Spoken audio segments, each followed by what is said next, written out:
Dictation start. सभापति महोदय, मैं रक्षा मंत्रालय की मांगों का समर्थन करने के लिए खड़ा हुआ हूँ।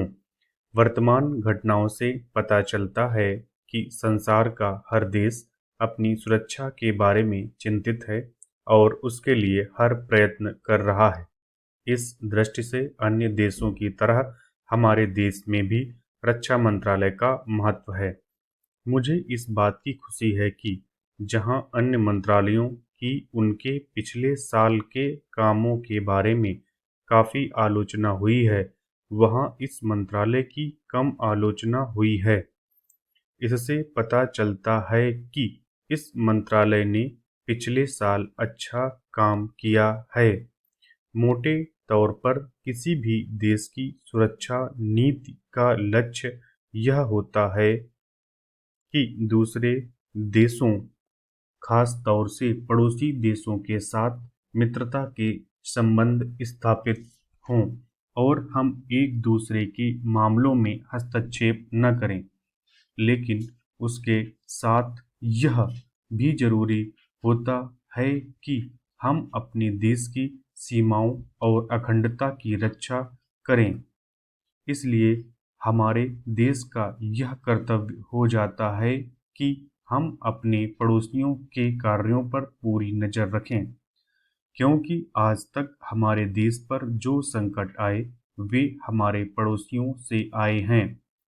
1965 में पाकिस्तान के साथ जो लड़ाई हुई और उसके बाद ताशकंद में जो समझौता हुआ, वह सिर्फ कागज पर ही रहा। पाकिस्तान ने उस पर कोई अमल नहीं किया। इस दृष्टि से बहुत जरूरी है कि हम अपने देश की सुरक्षा की हर तरह से व्यवस्था करें। हमारा उद्देश्य दूसरों पर आक्रमण करना नहीं है, लेकिन यदि हम पर कोई आक्रमण करे तो हम में इतनी शक्ति अवश्य होनी चाहिए कि हम उसका डटकर सामना कर सकें। आप जानते हैं कि पिछले दिनों पाकिस्तान को अमेरिका और चीन से काफ़ी मदद मिली है। रक्षा मंत्रालय की रिपोर्ट में भी कहा गया है कि पिछले साल अमेरिका ने पाकिस्तान को 1500 करोड़ रुपए की फौजी सहायता दी है।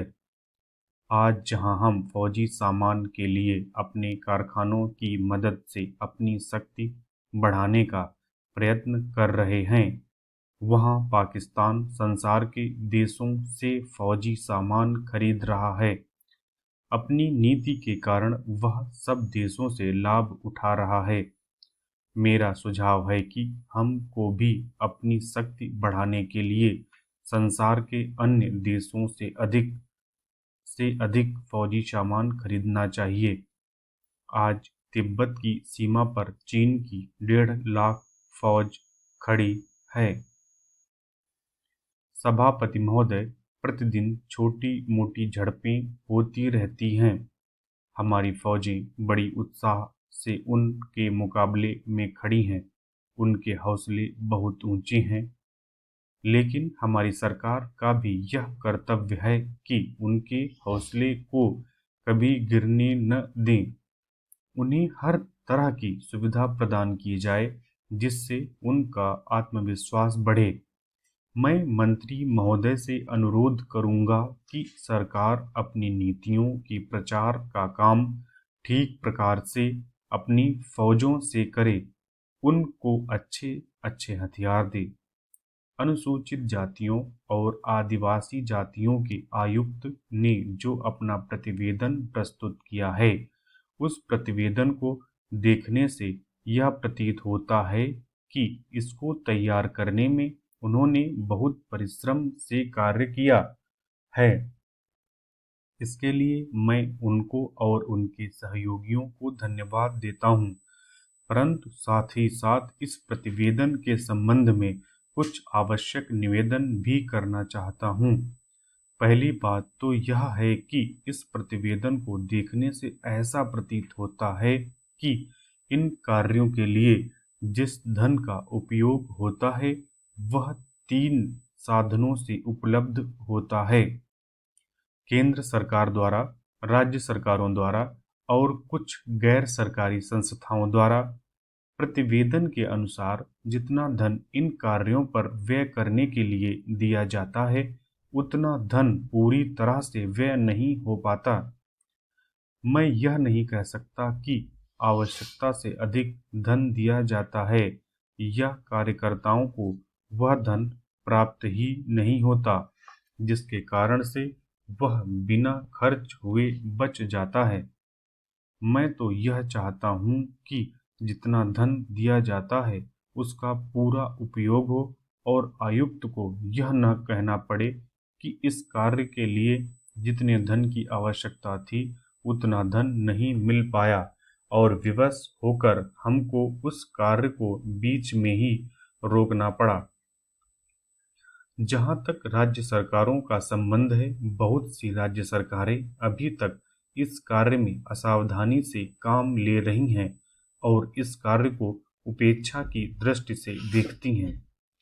आयुक्त ने इस बात की शिकायत की है कि बहुत सी राज्य सरकारों ने अनेक पत्र भेजने के बाद भी अभी तक अपनी रिपोर्ट नहीं भेजी है। मैं चाहता हूं कि सरकार इस तरफ निष्ठापूर्वक ध्यान दे। राज्य सरकारों पर दबाव डाला जाए कि वे इस दायित्व के प्रति सचेत हों और आयुक्त को उनके कार्य में पूरा पूरा सहयोग प्रदान करें। सभापति महोदय, किसानों की उपज की आप न अधिक कीमत दे सकते हैं, न अधिक उपजाने के लिए जो साधन देश में उपलब्ध हैं उनकी तरफ आपका ध्यान जा रहा है।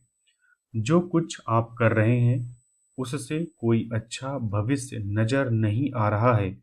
मैं यही कहना चाहता हूँ कि आप देखें कि आपके कार्यक्रम में कहाँ त्रुटि है, कहाँ कमी है।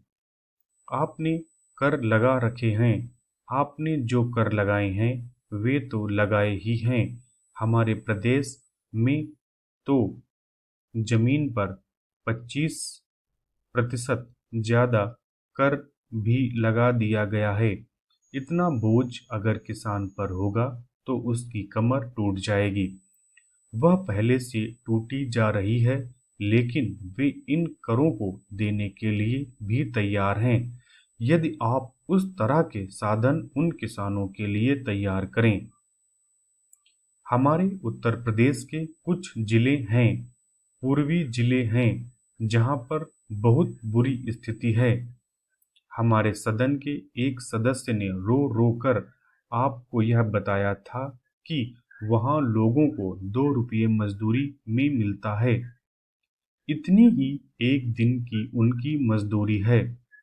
सरकार ने एक आयोग की नियुक्ति की थी ताकि वहां पर कुछ विकास के कार्य किए जाएं।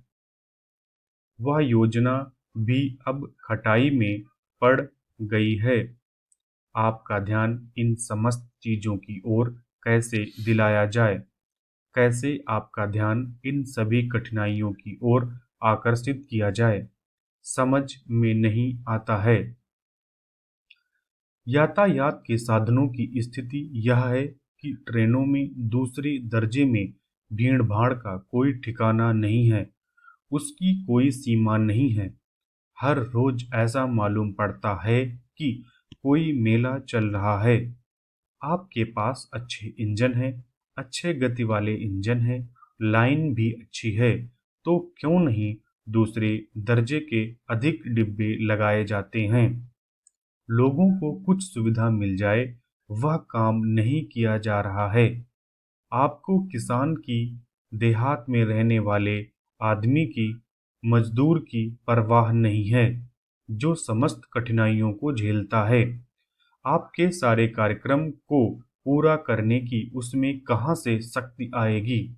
कैसे वे अधिक अन्न उपजाकर आपको दे सकेंगे? आप इन सब पर सोच विचार करें।